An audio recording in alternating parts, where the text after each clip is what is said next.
कहानी की शुरुआत जापान के एक बेहद पुराने और मशहूर टोशिमिन एम्यूजमेंट पार्क से होती है। यह पार्क लगभग 100 साल पुराना बताया जाता है और जापान के इतिहास से इसका गहरा संबंध है। लेकिन इस पार्क की सबसे खास बात इसकी पुरानी राइड्स नहीं, बल्कि यहाँ मौजूद 3 रहस्यमयी श्राप हैं। पहला श्राप एक पुराने मैंशन से जुड़ा है। कहा जाता है कि अगर कोई व्यक्ति बिना किसी वजह के उस मैंशन के दरवाजे पर 3 बार दस्तक देता है तो एक रहस्यमयी शक्ति उसे अपने अंदर खींच लेती है। दूसरा श्राप एक खास मिरर हाउस से जुड़ा है। अगर कोई व्यक्ति वहां मौजूद आईने में अपनी परछाई देख ले तो वह भी उस श्राप की चपेट में आ सकता है। और तीसरा श्राप एक अजीब सी आवाज से जुड़ा है। अगर किसी को उस पुराने मैंशन के अंदर से एक खास तेज आवाज सुनाई दे तो उसके बाद वहां से बचना बेहद मुश्किल हो जाता है। कहा जाता है कि इस श्राप से बचने का एकमात्र तरीका है कि व्यक्ति रात भर उसी पार्क में रुके और सुबह होने तक जीवित रहे। इन्हीं रहस्यमयी घटनाओं पर आधारित यह जापानी हॉरर फिल्म टोशिमिन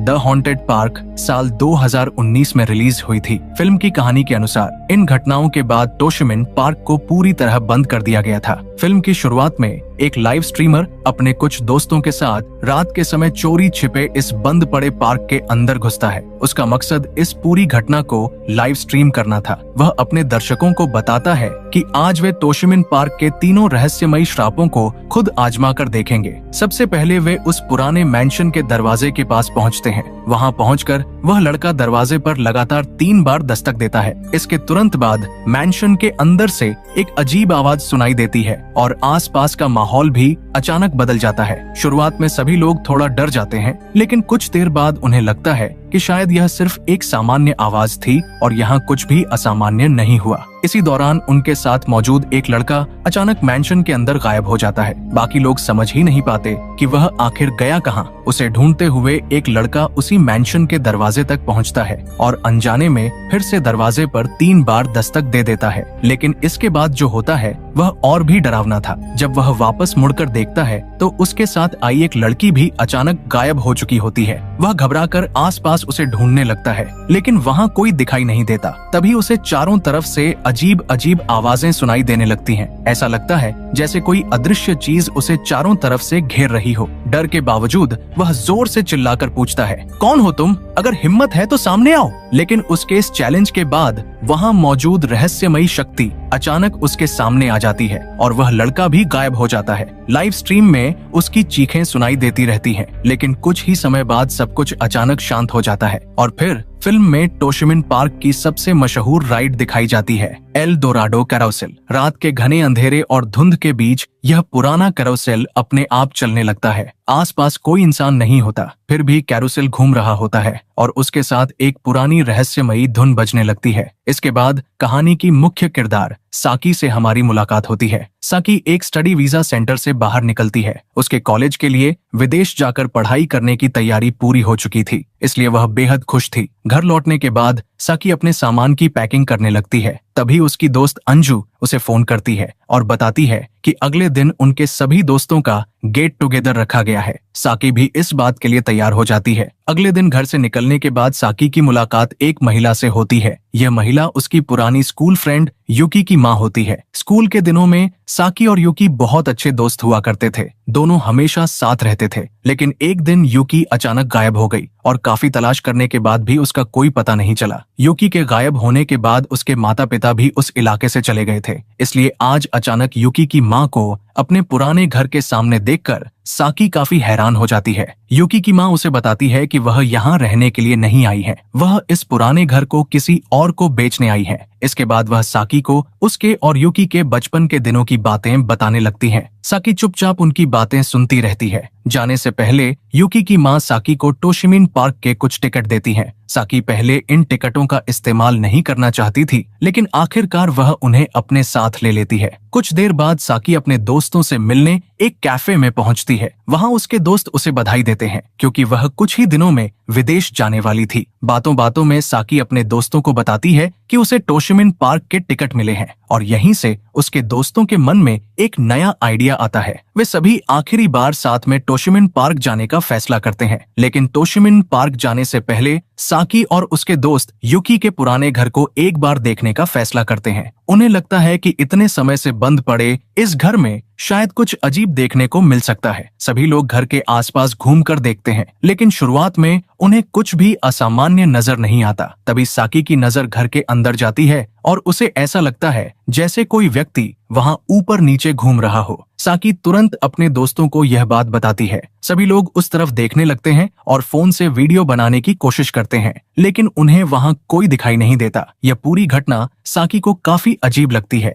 उस रात जब साकी घर में सो रही होती है तो उसे एक अजीब सपना आता है। सपने में साकी खुद को बचपन के दिनों में देखती है। वह अपनी पुरानी दोस्त युकी के साथ टोशिमिन पार्क के कैरोसेल पर बैठी होती है। दोनों उस राइड का आनंद ले रही होती हैं। तभी छोटी युकी साकी से कहती है कि वह उसकी सबसे अच्छी दोस्त है और दोनों हमेशा साथ रहेंगी। साकी भी युकी से हमेशा साथ रहने का वादा करती है, लेकिन जब साकी अचानक पीछे मुड़कर देखती है तो युकी वहां से गायब हो चुकी होती है। साकी घबराकर उसे पुकारने लगती है। वह पूरे कैरोसेल के आसपास युकी को ढूंढती है, लेकिन वहां कोई नहीं होता। तभी अचानक अलार्म की आवाज से साकी की नींद खुल जाती है। कई सालों बाद बचपन की दोस्त युकी को सपने में देखकर साकी काफी परेशान हो जाती है, लेकिन अगले दिन अपने दोस्तों के साथ टोशिमिन पार्क जाने का प्लान पहले से तय था। इसलिए सुबह होते ही साकी और उसके सभी दोस्त टोशिमिन पार्क पहुंच जाते हैं। यह पार्क जापान में कभी इतना मशहूर हुआ करता था कि शायद ही कोई ऐसा व्यक्ति हो जो अपने बचपन में यहाँ घूमने न आया हो। इसलिए पार्क के अंदर कदम रखते ही साकी और उसके दोस्त अपने बचपन के दिनों को याद करने लगते हैं। घूमते घूमते उनकी नजर उसी मशहूर कैरोसेल पर पड़ती है जिसका नाम एल दोराडो था। ये कैरोसेल लगभग 110 साल पुराना था और इसे पूरी तरह हाथों से बनाया गया था। इसी वजह से इसे टोशिमिन पार्क की जीवित इतिहास की निशानी माना जाता था। बचपन में साकी भी कई बार युकी के साथ इसी कैरोसेल पर बैठ चुकी थी, इसलिए उसे अपना पुराना सपना याद आ जाता है और वह कुछ देर तक उस कैरोसेल को चुपचाप देखती रहती है। लेकिन इसके बाद साकी और उसके दोस्त बाकी राइड्स का मजा लेने लगते हैं। वे अलग अलग जगह घूमते हैं और पूरे पार्क को एक्सप्लोर करते हैं। कुछ देर बाद वे एक पुराने मैंशन के सामने पहुंचते हैं। तभी उनके साथ मौजूद एक लड़की चियाकी टोशिमिन पार्क के तीनों श्रापों के बारे में बताने लगती है। चियाकी के अनुसार अगर कोई व्यक्ति उस पुराने मैंशन के दरवाजे पर 3 बार दस्तक देता है तो उसके साथ कुछ बेहद अजीब हो सकता है। लेकिन अंजू को चियाकी की बातें बिल्कुल सच नहीं लगती।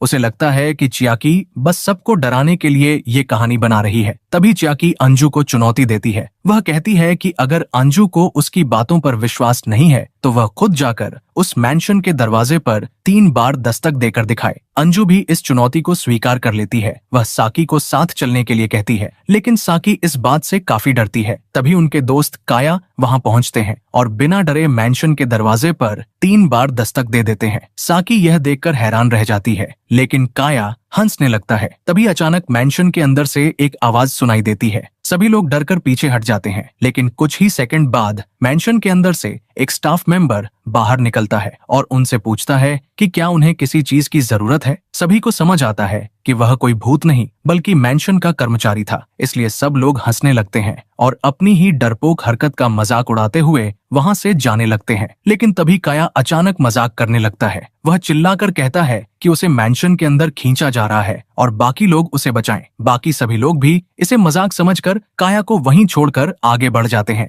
लेकिन तभी मैंशन के अंदर से अचानक एक बहुत तेज आवाज सुनाई देती है। इसके बाद अंदर से लगातार एक अजीब घंटी जैसी आवाज आने लगती है। काया घबराकर अपने दोनों कान बंद कर लेता है, लेकिन आवाज धीरे धीरे और तेज होती जाती है और फिर अचानक सब कुछ शांत हो जाता है। साकी उसे बार बार फोन करती है, लेकिन काया फोन नहीं उठाता। तभी साकी के बैग पर एक अजीब चीज दिखाई देती है। उसके बैग के अंदर एक खून से सनी हुई तस्वीर पड़ी होती है। साकी को समझ नहीं आता कि यह तस्वीर उसके बैग के अंदर आई कैसे। डरकर वे लोग उस तस्वीर को वॉशरूम में जाकर डस्टबिन में फेंक देते हैं और बैग को अच्छी तरह साफ करने की कोशिश करते हैं। तभी अचानक साकी के फोन पर काया का कॉल आता है। साकी तुरंत फोन उठाती है। दूसरी तरफ से काया की आवाज सुनाई देती है, लेकिन उसके आसपास किसी अजीब चीज की आवाज भी आ रही होती है, इसलिए उसकी बात ठीक से समझ नहीं आती। सिर्फ एक बात साफ सुनाई देती है, मुझे बचाओ। इसके बाद साकी और उसके दोस्त काया को ढूंढने के लिए पूरे पार्क में निकल पड़ते हैं, लेकिन उन्हें उसका कोई सुराग नहीं मिलता।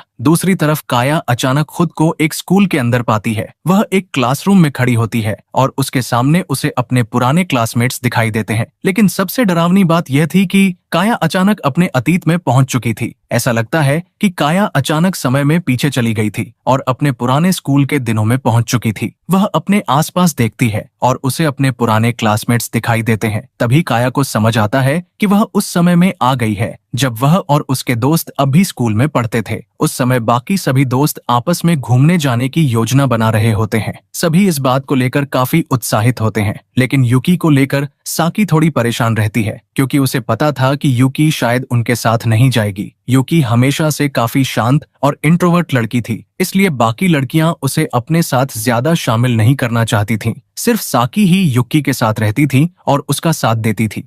तभी काया वहां आती है और साकी को बाकी दोस्तों के साथ चलने के लिए मनाने लगती है। दूसरी तरफ यूकी क्लासरूम में अकेली बैठी रहती है। काया यह सब देखकर सोचने लगती है कि आखिर वह अचानक अपने अतीत की ये सारी चीजें क्यों देख रही है। तभी एक बार फिर वही तेज घंटी जैसी आवाज सुनाई देती है। काया डरकर अपने दोनों कान बंद कर लेती है। उधर वर्तमान समय में साकी और उसके दोस्त पूरे टोशिमिन पार्क में काया को ढूंढ रहे होते हैं, लेकिन तभी उन्हें पता चलता है कि पार्क का एक हिस्सा बंद हो चुका है और काया वहां कहीं दिखाई नहीं दे रही। उसी समय साकी के फोन पर फिर से काया का कॉल आता है। इस बार काया घबराई हुई आवाज में बताती है कि वह हॉन्टेड मैंशन के अंदर फंस गई है और सभी लोग आकर उसे बचाएं। साकी और उसके दोस्त तुरंत उसे ढूंढने के लिए उस तरफ जाने लगते हैं, लेकिन उन्हें बिल्कुल अंदाजा नहीं था कि काया के साथ वहां असल में क्या हो रहा था। कुछ देर बाद उन्हें काया दिखाई देती है। काया एक ही बात को बार बार दोहराती रहती है। तभी अचानक वह उन लोगों की तरफ दौड़ने लगती है। काया को अपनी तरफ दौड़ता हुआ देखकर आमी बुरी तरह डर जाती है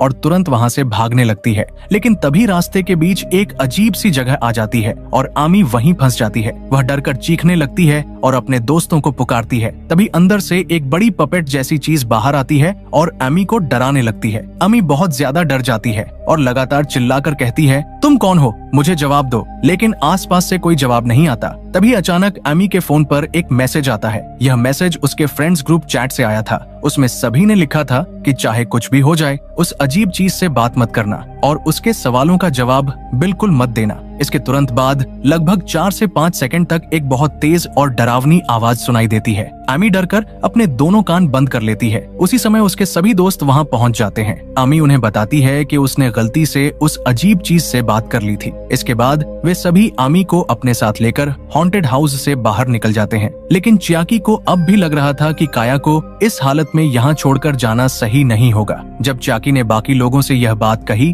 तो आमी बहुत गुस्सा हो गई। वह चिल्लाकर कहती है, काया को छोड़ दो, अब यहाँ से भागो। लेकिन बाकी लोग उसकी बात पर ज्यादा ध्यान नहीं देते। इसके बाद आमी अकेली वहाँ से चलने लगती है। फिर वह घर पर अपनी माँ को फोन करती है और टोशिमिन पार्क आकर उसे घर ले जाने के लिए कहती है। लेकिन तभी अचानक आमी खुद को एक क्लासरूम के पास खड़ा पाती है। उसके सामने उसके पुराने स्कूल के दिन दिखाई देने लगते हैं। वह देखती है कि साकी और बाकी सभी लोग क्लासरूम में यूकी के बारे में बातें कर रहे हैं। आमी को समझ आने लगता है कि टोशिमिन पार्क के इस रहस्य का संबंध यूकी से है। आमी अब अपने आसपास हो रही घटनाओं को समझने की कोशिश कर रही थी। उसे लगने लगा था कि शायद टोशिमिन पार्क का श्राप सच में मौजूद है, क्योंकि अगर यह सिर्फ एक सामान्य घटना होती तो काया अचानक गायब होकर उस हॉन्टेड मैंशन के अंदर कैसे पहुंच सकती थी। उधर अंजू और साकी लगातार काया को ढूंढ रहे थे। वे पूरे पार्क में उसे तलाशते हुए आगे बढ़ते रहे। तभी वे एक जगह पहुंचते हैं जिसे मिरर हाउस कहा जाता था। चियाकी उन्हें वहीं रोक देती है। वह कहती है कि टोशिमिन पार्क का दूसरा श्राप इसी मिरर हाउस से जुड़ा हुआ है, इसलिए बिना सोचे समझे अंदर जाना सही नहीं होगा।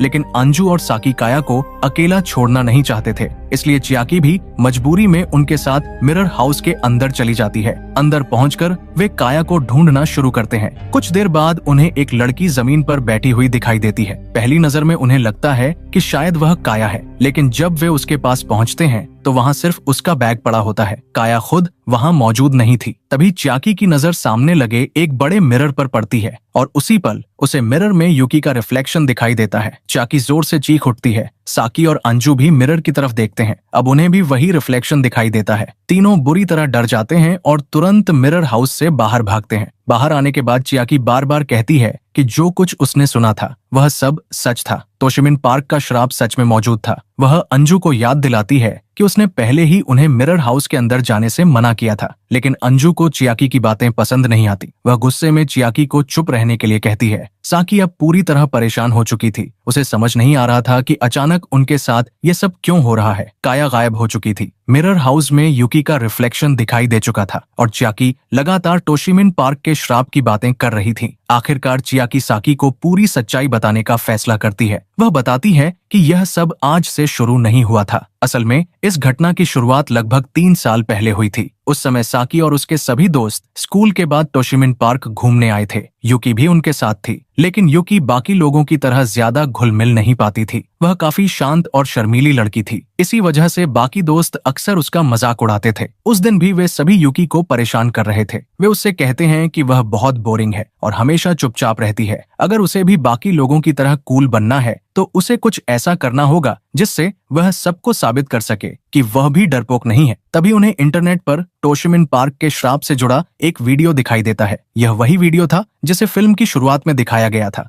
वीडियो देखने के बाद अंजू यूकी को चुनौती देती है। वह कहती है कि अगर यूकी सच में कूल बनना चाहती है तो उसे टोशिमिन कर्स चैलेंज करके दिखाना चाहिए। बाकी लोग भी यूकी को उकसाने लगते हैं। वे उसे पार्क का नक्शा देते हैं और बताते हैं कि उसे कहां जाना है। यूकी शुरुआत में काफी डरी हुई होती है, लेकिन दोस्तों के दबाव में वह आखिरकार हॉन्टेड मैंशन की तरफ चली जाती है और यहीं से यूकी की जिंदगी हमेशा के लिए बदल जाती है। यूकी आखिरकार टोशिमिन पार्क के हॉन्टेड मैंशन के सामने पहुंचती है। उसके हाथ में मोबाइल होता है और वह पूरी घटना को रिकॉर्ड करने लगती है। फिर वह मैंशन के दरवाजे पर जाकर 3 बार नॉक करती है। उसे लगता है कि शायद कुछ नहीं होगा, लेकिन थोड़ी देर बाद यूकी अपने दोस्तों को वह वीडियो भेज देती है। उसके बाद यूकी अचानक गायब हो जाती है। सबसे बड़ी बात यह थी कि उसके दोस्तों ने इस बारे में किसी को कुछ नहीं बताया। उन्होंने यूकी के गायब होने की बात कई दिनों तक छुपाए रखी, यहाँ तक कि साकी को भी उन्होंने पूरी सच्चाई नहीं बताई। लेकिन अब 3 साल बाद यूकी का रिफ्लेक्शन मिरर हाउस में दिखाई दे चुका था। अब चियाकी को समझ आ गया था कि यूकी के साथ उस दिन जो हुआ था वह टोशिमिन पार्क के श्राप से जुड़ा हुआ था। लेकिन इससे पहले कि वे इस रहस्य को पूरी तरह समझ पाते, चियाकी अचानक वहां से गायब हो जाती है। साकी और अंजू उसे ढूंढने के लिए अलग अलग जगहों पर जाने लगते हैं, क्योंकि अब इस पूरे श्राप के बारे में सबसे ज्यादा जानकारी सिर्फ चियाकी के पास थी। उन्हें उम्मीद थी कि शायद चियाकी ही उन्हें इस मुसीबत से बाहर निकलने का रास्ता बता सकती है। कुछ देर बाद चियाकी खुद को मिरर हाउस के बाहर खड़ा पाती है। उसे समझ नहीं आता कि वह वहां कैसे पहुंची, इसलिए वह अपना फोन निकालती है और इंटरनेट पर टोशिमिन पार्क के श्राप से बचने का तरीका ढूंढने लगती है। तभी उसे एक वेबसाइट पर इस श्राप से बाहर निकलने का एक तरीका दिखाई देता है। उसके अनुसार अगर कोई व्यक्ति टोशिमिन पार्क के मैरी गो राउंड पर सवार हो जाए तो वह इस श्राप से बच सकता है। चियाकी को लगता है कि यही उनका बाहर निकलने का एकमात्र रास्ता है, लेकिन तभी अचानक उसके सामने यूकी की आत्मा दिखाई देती है। चियाकी बुरी तरह डर जाती है और वहां से भागने लगती है। कुछ देर बाद अंजू और साकी चियाकी को ढूंढते हुए मिरर हाउस के पास पहुंचते हैं। वहां उन्हें चियाकी का फोन जमीन पर पड़ा हुआ मिलता है। फोन पर वही वीडियो चल रहा होता है जिसमें बताया गया था कि मैरी गो राउंड पर सवार होकर इस श्राप से बचा जा सकता है। अब साकी और अंजू समझ जाते हैं कि उन्हें भी उसी मैरी गो राउंड तक पहुंचना होगा। वे तुरंत वहां पहुंचते हैं और उसे चलाने की कोशिश करते हैं, लेकिन मैरी गो राउंड बिल्कुल भी स्टार्ट नहीं होता। तभी उन्हें पता चलता है कि पूरे पार्क की बिजली बंद है। साकी और अंजू पार्क का नक्शा देखते हैं और समझते हैं कि अगर वे इलेक्ट्रिक रूम तक पहुंचकर बिजली चालू कर दें तो शायद मैरी गो राउंड फिर से चल सकता है। दोनों उस इलेक्ट्रिक रूम को ढूंढते हुए आगे बढ़ते हैं। आखिरकार उन्हें वह कमरा मिल जाता है। वे अंदर जाकर बिजली की मेन लाइन ढूंढते हैं। कुछ देर की कोशिश के बाद उन्हें वह स्विच मिल जाता है। साकी स्विच ऑन कर देता है और उसी समय पूरे पार्क में बिजली की आवाज गूंजने लगती है। अब उन्हें लगता है कि शायद मैरी गो राउंड चल जाएगा और वे टोशिमिन पार्क के इस श्राप से हमेशा के लिए बच जाएंगे। लेकिन जैसे ही वे इलेक्ट्रिक रूम से बाहर निकलते हैं, उनकी नजर एक पुराने टेबल पर पड़ती है और उस टेबल पर रखा होता है एक छोटा सा टॉय कैरोसेल। वह टॉय कैरोसेल देखने में बिल्कुल मैरी गो राउंड जैसा था, लेकिन उसके पास रखे टेबल पर कुछ लिखा हुआ था। जैसे ही साकी और अंजू ने उस लिखावट को ध्यान से देखा, उन्हें समझ आया कि वह यूकी की हैंडराइटिंग थी। यूकी ने वहां मदद की गुहार लगाई थी। वह लिख रही थी कि उसके साथ जिसने भी यह सब किया है वह एक दिन उन सभी को देखेगी। टेबल के आखिर में एक ग्रुप फोटो भी रखी थी। फोटो में मौजूद लगभग सभी लोगों के चेहरों पर कुछ अजीब तरीके से निशान बने हुए थे। लेकिन सबसे ज्यादा हैरान करने वाली बात यह थी कि फोटो के एक कोने में युकी की एक और हैंडराइटिंग दिखाई दे रही थी। उसमें लिखा था, मेरे पेरेंट्स हमेशा मेरे साथ हैं। साकी यह देखकर पूरी तरह कंफ्यूज हो जाती है। उसे समझ नहीं आता कि युकी के पेरेंट्स उसके साथ कैसे हो सकते हैं। तभी उनकी नजर टेबल के पास रखे एक सफेद कपड़े पर पड़ती है। जब वे उसे हटाकर देखते हैं तो उनके होश उड़ जाते हैं। वहाँ एक आदमी और एक औरत की खोपड़ियां पड़ी थीं। अब साकी और अंजू को समझ आता है कि ये युकी के पेरेंट्स के अवशेष हैं। साकी अभी इस सच्चाई को समझ ही रही होती है कि तभी उसकी नजर पास पड़ी युकी की बॉडी पर जाती है। यह देखकर साकी और अंजू डरकर वहां से भागने लगते हैं, लेकिन युकी की आत्मा उनका पीछा करने लगती है। तभी अचानक एक दरवाजा खुलता है और एक अजीब ताकत अंजू को खींचकर उस कमरे के अंदर ले जाती है। दरवाजा तुरंत बंद हो जाता है। अब साकी अकेली बाहर रह जाती है। अंदर से अंजू की डरावनी चीख सुनाई देती है। साकी पूरी ताकत से दरवाजा खोलने की कोशिश करती है,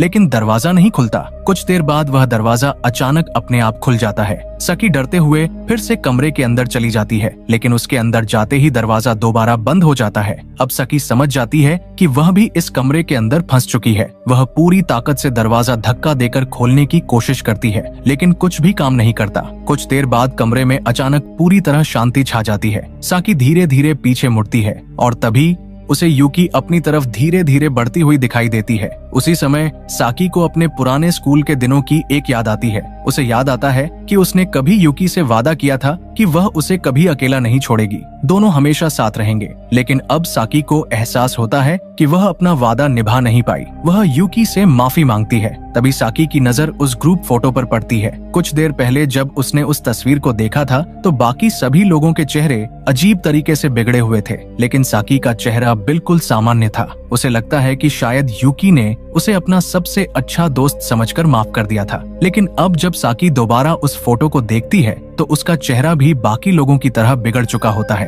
अब साकी समझ जाती है कि युकी का श्राप उसे भी अपनी चपेट में ले चुका है। वह घबराकर वहां से भागती है और सीधे मैरी गो राउंड की तरफ दौड़ती है, क्योंकि उसे लगता है कि शायद वही राइड उसे इस श्राप से बचा सकती है। लेकिन साकी को बिल्कुल अंदाजा नहीं था कि आगे उसके साथ क्या होने वाला था। साकी किसी तरह मैरी गो राउंड तक पहुंचती है और उसे चलाने की कोशिश करती है। उसे उम्मीद होती है कि अब वह इस श्राप से बच जाएगी, लेकिन तभी मैरी गो राउंड की घंटियां अचानक अपने आप रुक जाती हैं। पूरे पार्क में एक अजीब सी शांत धुन बजने लगती है और उसी समय युकी वहां पहुंच जाती है। वह धीरे धीरे साकी की तरफ बढ़ने लगती है। साकी डर के मारे पीछे हटती रहती है। तभी उसे जमीन पर एक खून से सनी हुई तस्वीर दिखाई देती है। साकी उस तस्वीर के पास जाकर रुक जाती है और तभी अचानक उसके पीछे से एक हाथ आगे बढ़ता है और साकी का हाथ पकड़ लेता है। साकी पीछे मुड़कर देखती है। युकी उसके पीछे खड़ी होती है और डरावनी हंसी हंस रही होती है। साकी बुरी तरह डर जाती है और वहीं बेहोश हो जाती है। जब उसे होश आता है तो वह खुद को एक क्लिनिक के अंदर पाती है।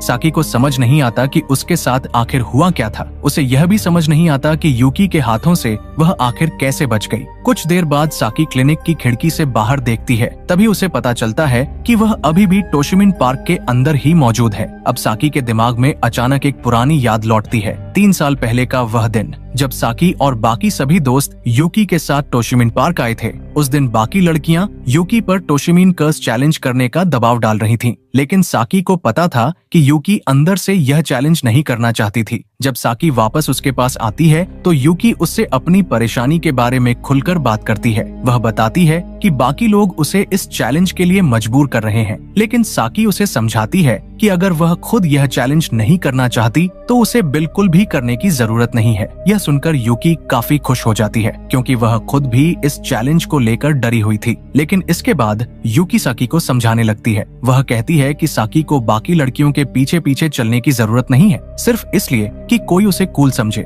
उसे हर बात में दूसरों की बात मानने की जरूरत नहीं है। युकी की बात सुनकर साकी को गुस्सा आ जाता है। साकी उसे समझाने की कोशिश करती है कि वह बाकी लड़कियों के साथ सिर्फ इसलिए रहती है ताकि कोई उसे अकेला या बोरिंग न समझे। लेकिन गुस्से में साकी युकी से ऐसी बातें कह देती है जिनका उसे बाद में बहुत पछतावा होता है। वह कहती है कि अगर युकी हमेशा की तरह अकेली और इंट्रोवर्ट बनकर रहेगी तो कोई भी उसे पसंद नहीं करेगा। उसके पास साकी के अलावा कोई दोस्त तक नहीं है और अगर वह इस चैलेंज को कर लेगी तो शायद बाकी लोग भी उसे अपने ग्रुप का हिस्सा मान लेंगे। यूकी साकी की ये बातें सुनकर बहुत दुखी हो जाती है, लेकिन गुस्से में वह आखिरकार कह देती है वह भी टोशिमिन कर्स चैलेंज करेगी। यहीं से यूकी की पूरी जिंदगी बदल जाती है। बाकी दोस्तों को लगता था कि यूकी ने यह चैलेंज उनकी बात मानकर किया था, लेकिन असली सच्चाई यह थी कि यूकी को इस चैलेंज के लिए सबसे ज्यादा उकसाने वाला इंसान खुद साकी था और साकी को अब इस बात का एहसास हो चुका था। अतीत का फ्लैशबैक खत्म होते ही साकी